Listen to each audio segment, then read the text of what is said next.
ఇంగ్లీష్లో రాయాడు ఇంత పెద్ద ట్వీటు. దీంట్లో ఏంది అంశం, సారాంశం ఏంటంటే దీన్ని తెలుగులో రాయొచ్చు. ఎందుకంటే ఫార్ములా ఈ కేసు విషయంలో మళ్ళీ ఆయన సోమవారం రోజు మళ్ళీ పిలిచిర్రు, ఈడీ పిలిచింది. పిలిస్తే దానికి సంబంధించిన ఏసీబీ పిలిచింది. దానికి సంబంధించిన దాని మీద ముఖ్యమంత్రి గారి మీద అక్కసు వెళ్ళగలుస్తూ ఇక నువ్వు నేను ఛాలెంజ్ చేసుకుందాం. నేను ఈ మధ్య ఇంకోటి ఇన్సిడెంట్ జరిగిందని నాకు నిన్ననే ఎవరు చెప్తారు వాళ్ళు. ఈ మధ్య ఆయన అమెరికా పోయినప్పుడు ఎవరు ఆయన చూసి మహేష్ బాబు లెక్కున్నావు అని అన్నాడంట. అదో పెద్ద పర్షాన్ పట్టుకుంది ఇప్పుడు. ఈ మహేష్ బాబు అని చెప్పిన కాంచి ఒక్కడి సినిమాలో కబడ్డీ ఆడినట్టు నిన్న ఆయన ఈ ట్వీట్లో ఛాలెంజ్ ఏంటంటే ఒక్కడి సినిమాలో మహేష్ బాబు కనుక కబడ్డీ ఆడతాడు కదా, అట్లా అన్నట్టు రా, నువ్వు ముఖ్యమంత్రివి కదా, ఎందుకు అనవసరంగా పబ్లిక్ పైసలు ఖర్చు చేసి ఎంక్వైరీ కమిషన్లు ఈ కోర్టులు ఇవన్నీ ఎందుకు, మన ఇద్దరం కలిసి చలో తాడోపేడో తెలుసుకుందని రమ్మంటుడు. ఎవరిని? ముఖ్యమంత్రి రేవంత్ రెడ్డి గారిని. నీ మీద కూడా పాత కేసులు ఉన్నాయి కదా, నా మీద కూడా కేసు ఉంది కదా, ఇక మన ఇద్దరం ఇవన్నీ ఈ ఊకే ఏసీబీలు ఈ కోర్టులు ఇవన్నీ కచేరీలు ఎందుకు, ఆల్రెడీ రాష్ట్రం అప్పులపాలైందని కూడా ఈ కేసులన్నీ బంద్ చేద్దాం, ఇద్దరం కలిసి నడి రోడ్డు మీద వద్దాం, వచ్చి లై డిటెక్టర్ టెస్ట్ పెట్టుకుందాం. పెట్టుకుంటే నువ్వు లయ్యా నేను లయ్యా అంటుండు. నేనేమంటున్నాయా, లయ్యి వయ్యి కాదు కానీ నువ్వు డిటెక్టర్ టెస్ట్లకు రాలేని విషయం అయితే ఆయన పెట్టింది ఇదే సబ్జెక్టు. ఇది ఎట్లుందంటే ఆ మహేష్ బాబు అని చెప్పారు కదా, మహేష్ బాబు అనగానే ఒక్కడి సినిమాలో ఏకపాత్ర అభినయం చేసి ఇప్పుడు తెలంగాణ ప్రజల ముందు నా అంత గొప్ప హీరో లేడు, ఛాలెంజ్ చేసినా రమ్మంటే వస్తలేడని చెప్పడానికి ప్రయత్నం చేస్తుండు. గతంలో మేము ఎప్పుడో ఒక అంశం వచ్చినప్పుడు వైట్ టెస్ట్ చేయించుకోమని చెప్పినాం.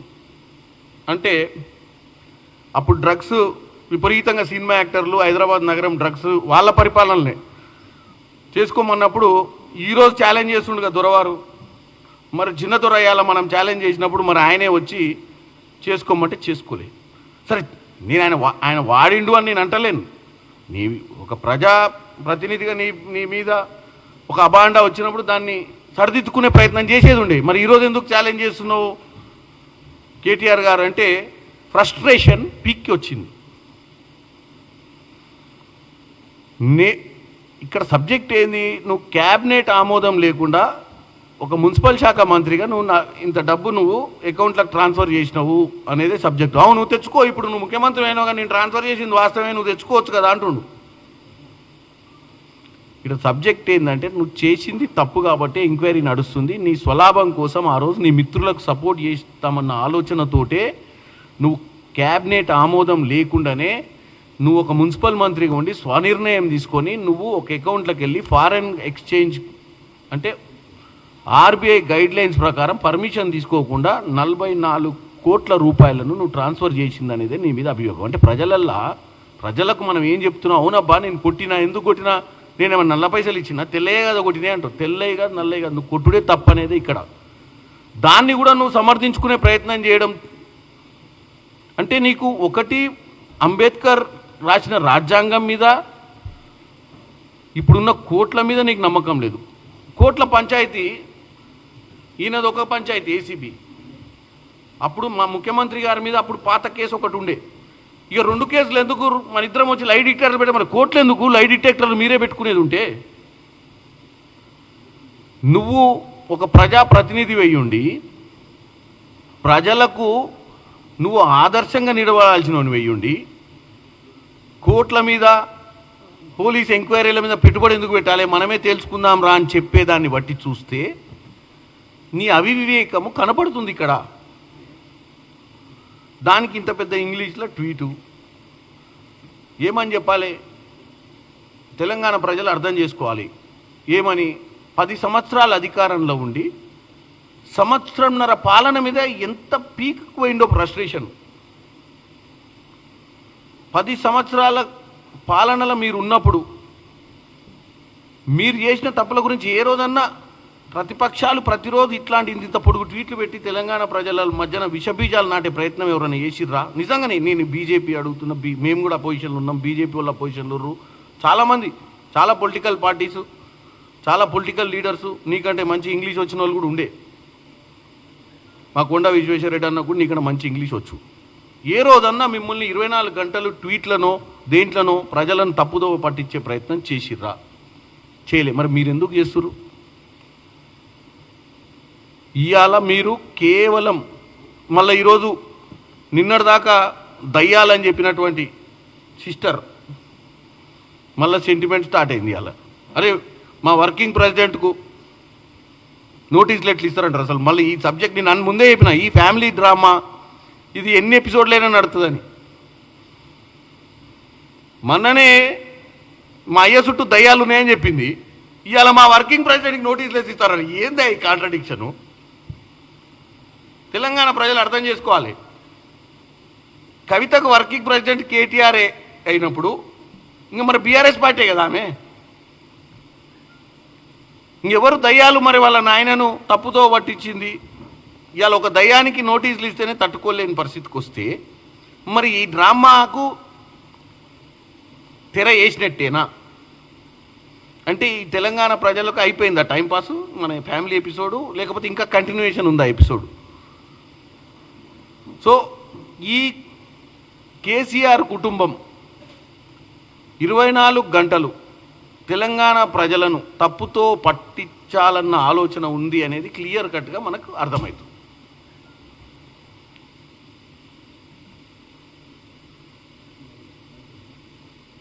ఓకే, నమస్కారం.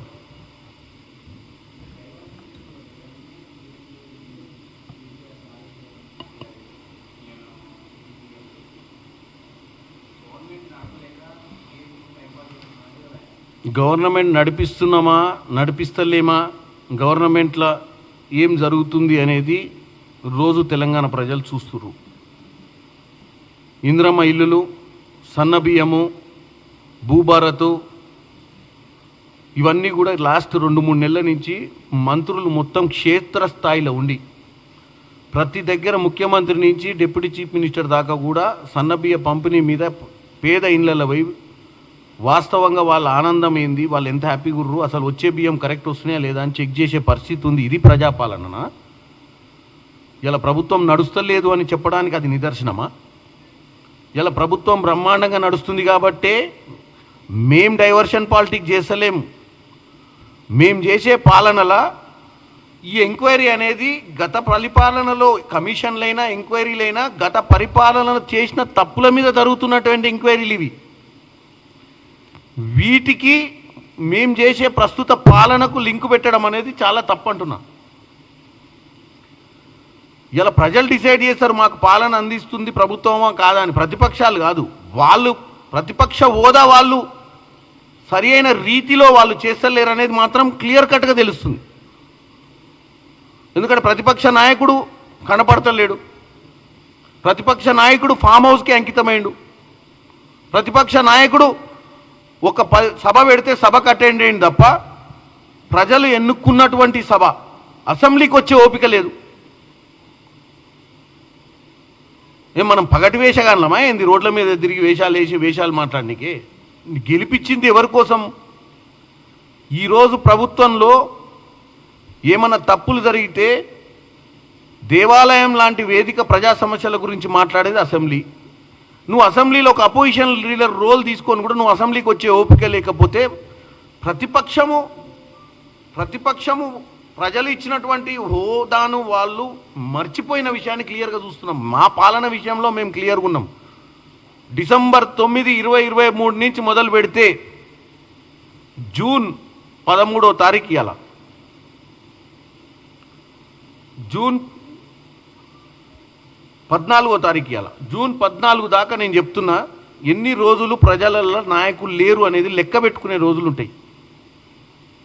ప్రతిరోజు మా ముఖ్యమంత్రి కానీ మా మంత్రులు కానీ ఈ నిమిషంలో కూడా నేను చెప్తున్నా ఏ మంత్రి ఏ జిల్లాలో కూడా ఎక్కడ ఏ కార్యక్రమము, ఏదో ఊర్లో ఏదో శంకుస్థాపనము, ఏదో ఊర్లో ఏదో ఒక కార్యక్రమం మీద అవగాహన సదస్సు పెట్టుకుంటూనే ఉన్నారు మా లీడర్లు.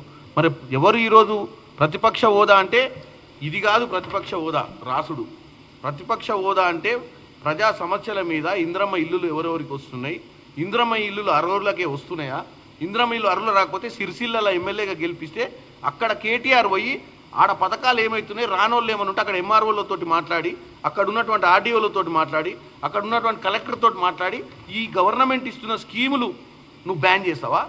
సిరిసిల్ల ప్రజలకు ఏం రావద్దా? అవి ఏమని ఉంటే వాటి మీద నువ్వు పోరాటం చేస్తే ప్రజలు అర్థం చేసుకుంటారు నిన్ను. ఈ పిచ్చి పిచ్చి రాతలు, ఈ పిచ్చి పిచ్చి డ్రామాలు, విదేశాలలో సభలు పెట్టి అక్కడ ఇంగ్లీష్ మాట్లాడి ఏం చేద్దాం అనుకుంటున్నావు?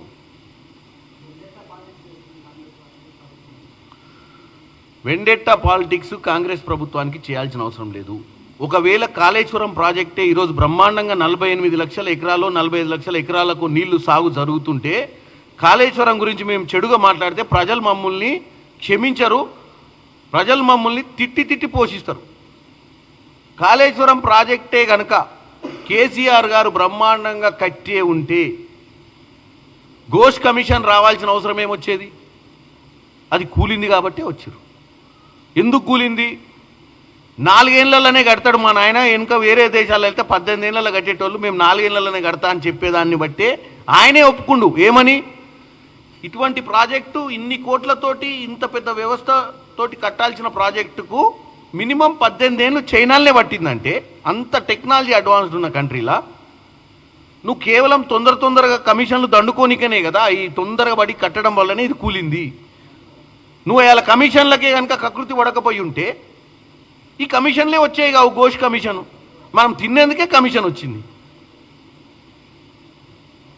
సో ఇది వెండెట్టా పాలిటిక్స్ కాదు, కేవలము మీరు చేసిన కర్మ పాలనకు అనుభవిస్తున్నటువంటి పరిస్థితి వాళ్ళది.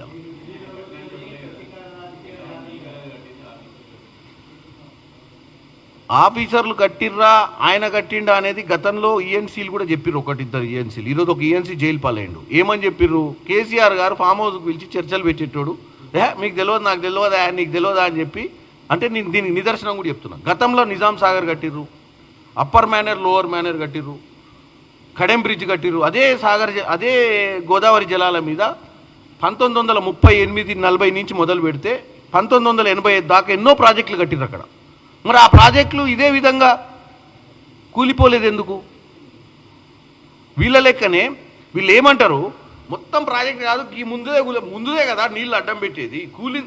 డ్యామ్ కట్టినప్పుడు నీళ్లు ఆపే డ్యామే కుంగినప్పుడు ఈ నీళ్ళన్నీ వచ్చి ఏడికి పోవాలి? నీళ్ళు వదిలినాం అనుకో, నీళ్ళు తెచ్చి ఇళ్ళ పెట్టినాం అనుకో, ఈ ఓవర్ఫ్లో అయితే ఇంకా ఉన్నది కూడా కూలిపోయి ఊర్లన్నీ మునిగిపోయేటి. వాళ్ళు అనేది ఏంది, మొత్తం బాగానే కట్టినాం పైనుంచి అంటే పైనుంచి మొత్తం కట్టి నువ్వు మెయిన్ ఎక్కడనైతే గేట్లు ఎత్తే కానీ గుళ్ళ కొట్టుకుంటేవి కదా. మిగతాదంతా ఏముంది, ఓపెన్ ప్లేసే, తొమ్ముతావు నువ్వు మిగతాదంతా.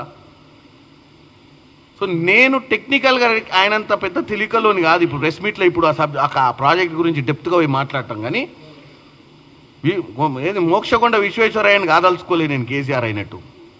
ఎందుకంటే కేసీఆర్ గారి ఓవర్ కాన్ఫిడెన్స్కే కాళేశ్వరం కూలింది అనేది వాస్తవము. ఇది ఘోష్ కమిషన్ కూడా దానికోసమే ఇక్కడికి వచ్చి ఎంక్వైరీ చేస్తుంది, అసలు ఏ రకంగా మీరు నిర్ణయాలు తీసుకురనే దాని మీద.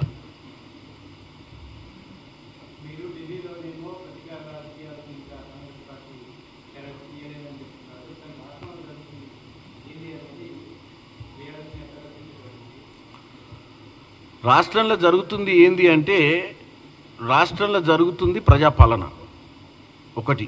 రాష్ట్రంలో జరుగుతుంది ఏంది అంటే, గత పాలకులు బంగారు తెలంగాణ దిశగా తెలంగాణ ప్రజలు నమ్మి వాళ్ళని 10 ఏళ్ళు అధికారంలో పెడితే అప్పుల రాష్ట్రంగా మార్చడానికి కారణాలు ఎత్తుకాల్సిన పరిస్థితి వచ్చింది. ఈరోజు కారణం లేకుండా ఏ పని జరగదు. ఇలా వాళ్ళ పాలనలో చేసిన అవకతవకల మీదనే ఎంక్వైరీ జరుగుతుంది. ఎంక్వైరీ వేయొద్దా చెప్పండి? ఇట్లనే దోసుకొని పోతే తెలంగాణ ప్రజల ఆస్తులు మేము కూడా రేపు తప్పు చేస్తే మా మీద కూడా కమిషన్లు వస్తాయి, దాంట్లో డోకా ఏం లేదు. ఒళ్ళు దగ్గర పెట్టుకొని పరిపాలించకపోతే రేపు అందరూ కమిషన్ల ముందు నిలబడాల్సిందే. దీన్ని కక్ష సాధింపు చర్య ఎందుకు చూస్తున్నారు అంటున్నా. తెలంగాణ ప్రజల సొమ్మును దోసుకున్నప్పుడు ఏజెన్సీలు ఎంక్వైరీ చేయడం తప్ప? ఇది తెలంగాణ ప్రజలు డిసైడ్ చేయాలి. వాళ్ళంతలో వాళ్ళు ట్వీట్లు పెట్టి వాళ్ళంతలో వాళ్ళు ఇంగ్లీష్లో రాస్తే ఎవరికి అర్థమైద్ది వాస్తవ పరిస్థితులు?